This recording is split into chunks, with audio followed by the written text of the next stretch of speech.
বাইতুল মোকাররমের নতুন খতিব আব্দুল মালেক নাকি সহি আকীদার। আপনি কি খাইছেন? গাঁজার সাথে কিছু মিশ করে খেয়েছেন নাকি? ওখানে সহি আকীদার ইমাম খুতবা দিবে, আপনার হায়াতে চিন্তা করেন না, দোয়া করেন। চিন্তা না করে কি করবেন? দোয়া করেন। বাইতুল মোকাররমের নতুন খতিব মুফতি আব্দুল মালেক সাহেব কি সহি আকীদার? আমার যতটুকু জানা বা তার আলোচনা বা তার কথাবার্তায় যতটুকু বোঝা যায়, তাতে বিশুদ্ধ আকীদার এটা প্রমাণিত হয় না। আশা করি আপনাদের নিকট স্পষ্ট যে তাদের উভয়ের বক্তব্য হচ্ছে হযরত মাওলানা আব্দুল মালেক সাহেব হাফিজাহুল্লাহর আকীদা সহি আকীদা না।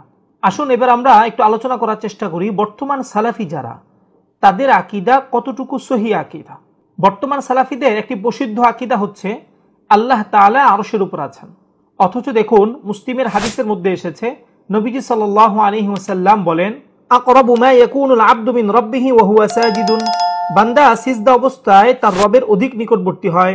এই হাদিস থেকে আমাদের নিকট স্পষ্ট যে বান্দা সিজদা অবস্থায় আল্লাহ তাআলা অধিক নিকটবর্তী হয়। এবার আপনি একটু চিন্তা করুন, যদি আল্লাহ তাআলা উপরে থাকেন তাহলে তো বান্দা দাঁড়ানো অবস্থায় আল্লাহ তাআলার নিকটবর্তী হওয়ার কথা।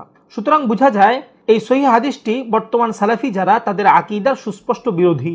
এরপর দেখুন বুখারীর একটি হাদিসে এসেছে নবীজি সাল্লাল্লাহু আলাইহি ওয়াসাল্লাম বলেন, ইন্না আহাদাকুম ইযা কামা ফি সালাতিহি ফাইন্নাহু ইউনাজি রাব্বাহু আও ইন্না রাব্বাহু বাইনাহু ওয়া বাইনাল কিবলা, যখন তোমাদের কেউ সালাতে দাঁড়ায় তখন সে তার রবের সাথে একান্তে কথা বলে, অথবা তিনি বলেছেন নিশ্চয়ই তার ও কিবলার মাঝে তার প্রতিপালক রয়েছেন। আমি আমার সালাফি ভাইদের জিজ্ঞাসা করতে চাই, 24 ঘন্টার মধ্যে এমন কোন সময়টি আছে যে সময়ের মধ্যে সারা বিশ্বের মধ্যে কেউ আল্লাহ তাআলার সালাত আদায় করে না? আমার তো মনে হয় 24টি ঘন্টার প্রতিটি সেকেন্ডে সারা বিশ্বের মধ্যে কেউ না কেউ আল্লাহ তাআলার সালাত আদায় করছে। এখন হাদিস বলছে যখন বান্দা সালাত আদায় করে তখন আল্লাহ তাআলা বান্দার ও কিবলার মাঝে থাকেন। সুতরাং আল্লাহ তাআলা যদি বান্দা ও কিবলার মাঝে থাকেন তাহলে আল্লাহ তাআলা আরশে থাকেন কিভাবে? সুতরাং বোঝা গেল আরশে থাকার যে আকীদা, এটা হলো সুস্পষ্ট এই হাদিস বিরোধী একটি আকীদা। এবার আপনাদের মজার একটি জিনিস দেখাই, বর্তমান সালাফি যারা, এরাও কিন্তু আহলুল হাদিস, এবং হাফিজ ইবনে হাজার রাহমাতুল্লাহি আলাইহি তিনি কিন্তু ইসলামের স্বীকৃত একজন আহলুল হাদিস। এমনকি আমার সালাফি ভাইরা হাফিজ ইবনে হাজার রাহমাতুল্লাহি আলাইহির অনেক কিতাব তারা বাংলাতে তর্জমাও করেছেন, এবং তারা বলতে চাচ্ছেন যে তিনি তাদেরই মতো আহলুল হাদিস ছিলেন। অথচ দেখুন হাফিজ ইবনে হাজার রাহমাতুল্লাহি আলাইহি ফাথুল বারির মাঝে এই হাদিসের ব্যাখ্যায় লিখেন, ওয়া ফীহি রাদ্দু আলা মান জাআমা আন্নাহু আলাল আরশি বিযাতিহি, যারা বিশ্বাস করে আল্লাহ তাআলা আরশের উপর আছেন, এই হাদিস তাদের বিরুদ্ধে দলিল। আশা করছি আপনাদের সকলের মনে এই প্রশ্ন জাগ্রত হয়েছে। মুজাফফর বিন মুহসিন সাহেব একজন আহলুল হাদিস, এবং তিনি তার কিতাবের মধ্যে হাফিজ ইবনে হাজারের বক্তব্য নকল করে অনেক জায়গার মধ্যে তিনি বিভিন্ন হাদিসকে সহি করেছেন এবং জয়ীফ করেছেন। অথচ মুজাফফর বিন মুহসিনের আকীদা হলো আল্লাহ তাআলা আরশে আছেন, অথচ ইবনে হাজার রাহমাতুল্লাহি আলাইহি ফাথুল বারির মাঝে হাদিসের ব্যাখ্যায় লিখেছেন যে এই হাদিস সুস্পষ্ট এই আকীদার বিরোধী, যারা এই আকীদা লালন করে যে আল্লাহ তাআলা আরশের উপর আছেন। এখন প্রশ্ন জাগে, কে প্রকৃত আহলুল হাদিস আর কে ভেজাল আহলে হাদিস? এবার আসুন আমরা আপনাদেরকে সালাফদের কিতাব থেকে একটু দেখানোর চেষ্টা করি বর্তমানে আমরা আহলুল হাদিস বা সালাফি নামে যাদেরকে চিনছি, আমাদের সালাফরা এদেরকে কি নামে চিনত। যেমন দেখুন ইমাম লামিশি রাহমাতুল্লাহি আলাইহি আত-তামহিদ কিতাবের মাঝে লিখেন, ওয়াকালা কাসীরুম মিনান নাস কাল ইয়াহুদি ওয়াল মুজাসসিমাতি ওয়াল কাররামিয়্যাতি ওয়া গুলাতি রাওয়াফিদ ইন্নাল্লাহা তাআলা মুতামাক্কিনুন ফিল আরশি, অধিকাংশ ইহুদি, দেহবাদী, কাররামিয়া ও কট্টর শিয়াদের আকীদা হচ্ছে নিশ্চয়ই আল্লাহ তাআলা আরশে আছেন। ইমাম কামালউদ্দিন মাকদিসি রাহমাতুল্লাহি আলাইহি আল মুসামারা কিতাবে লিখেন, ওয়াল হাশাবিয়্যাতু ওয়া হুমুল মুজাসসিমা ইউসাররিহুনা বিল ইস্তিকরারি আলাল আরশি, হাশাবি আর মূলত এরাই হচ্ছে দেহবাদী, তারা স্পষ্ট বলে আল্লাহ তাআলা আরশের উপর উঠেছেন।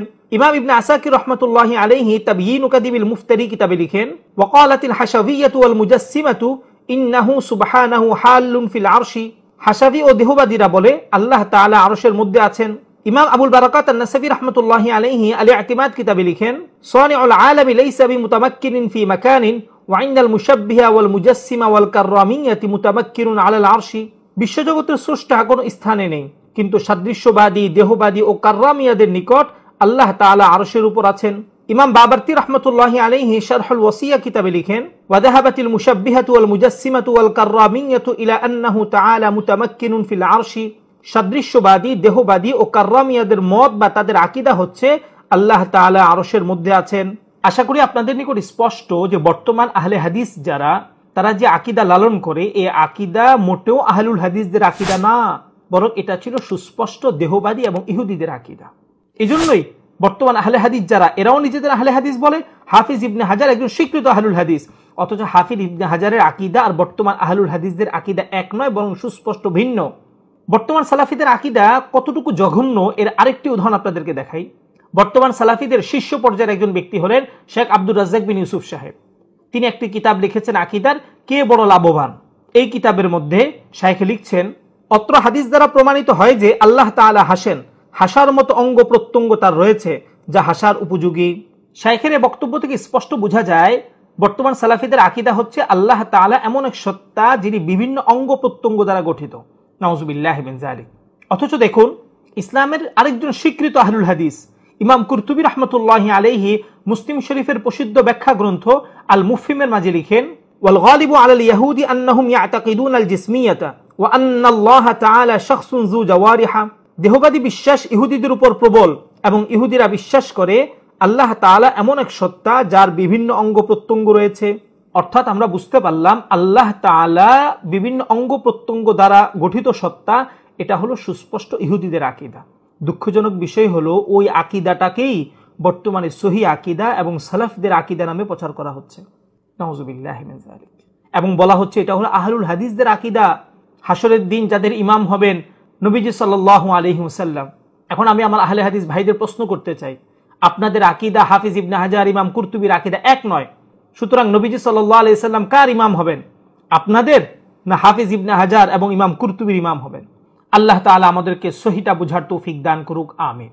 তৃতীয় একটি বিষয় দেখেন, বর্তমান সালাফিরা প্রচার করে তাদের আকীদা হচ্ছে সহিহ আকীদা।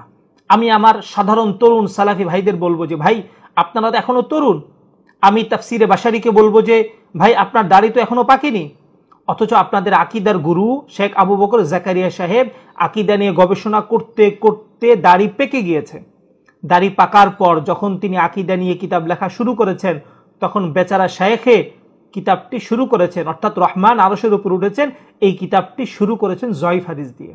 এবার আপনারা একটু বুঝার চেষ্টা করুন দলিলে আপনারা কতটুকু মিসকিন। আপনাদের যদি কোনো সহিহ দলিল থাকতো অবশ্যই আবু বকর জাকারিয়া সাহেব সেই দলিল দিয়ে কিতাব শুরু করতেন। আপনাদের তো কোনো দলিল নেই, শুধু চাপার জোর আছে, শুধু লাল সাদা ঘোমটা আছে। এই লাল সাদা ঘোমটা চাপার জোরে আপনারা বলছেন আপনাদের আকীদা হচ্ছে সহিহ আকীদা, আপনাদের আকীদা হচ্ছে সালাফদের আকীদা। অথচ যখন কিতাব শুরু করেন বা কিতাব লেখা শুরু করেন, তখন কিতাব শুরু করেন জয়ীফ হাদিস দিয়ে। এই জন্য তরুণ সালাফি ভাইদের বলবো আবু বকর জাকারিয়া সাহেবের দীর্ঘ গবেষণা থেকে আপনারা শিক্ষা অর্জন করুন।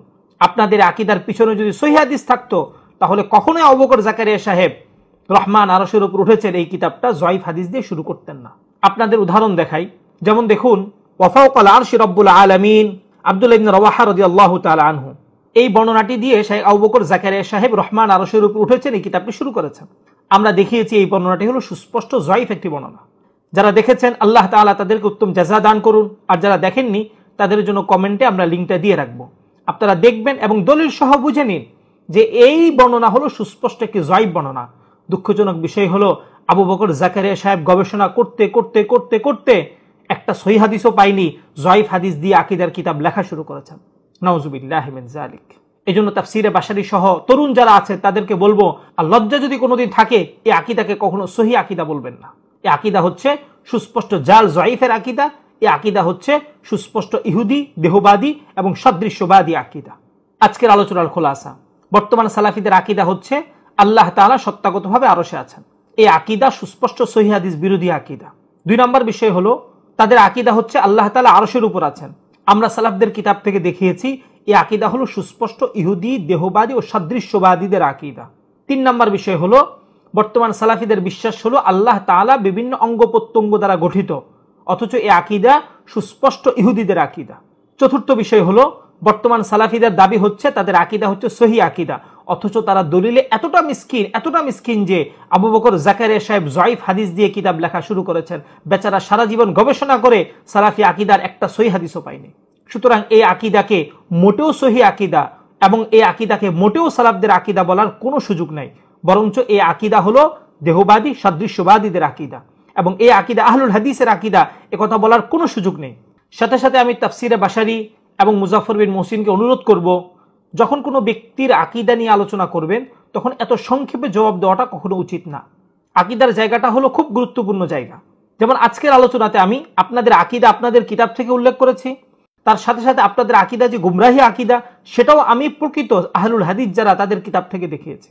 সুতরাং মাওলানা আব্দুল মালেক সাহেব হুজুরের কোনো আকীদা যদি আপনাদের নিকট গুমরাহি আকীদা মনে হয়, আপনাদের উচিত হচ্ছে এভাবে বলা, হুজুর এই আকীদাটা লালন করেন বা ওই কিতাবের মধ্যে হুজুর এটা বলেছেন এবং হুজুরের এই আকীদা এই সহিহ হাদিস বিরোধী বা এই সালাফ বিরোধী আকীদার বিরোধী আকীদা। দুঃখজনক বিষয় হলো না মুজাফফর বিন মুহসিন স্পষ্ট করেছে না তাফসিরে বাশারি স্পষ্ট করেছে।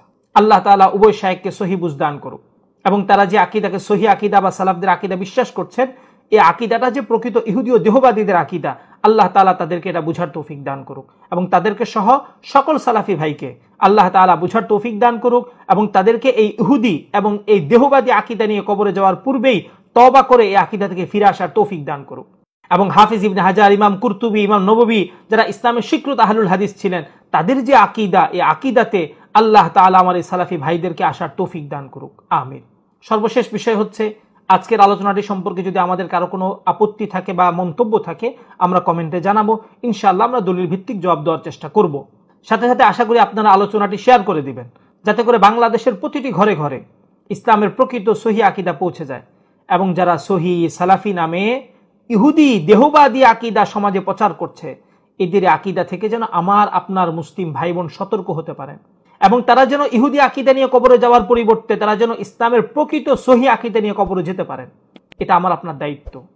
সুতরাং আসুন আমরা সহিহ আকীদা সর্বত্র ছড়িয়ে দেই এবং যত ভ্রান্ত আকীদা আছে সকল ভ্রান্ত আকীদা সম্পর্কে আমি আপনি আমার আশপাশের মানুষদেরকে সতর্ক করি।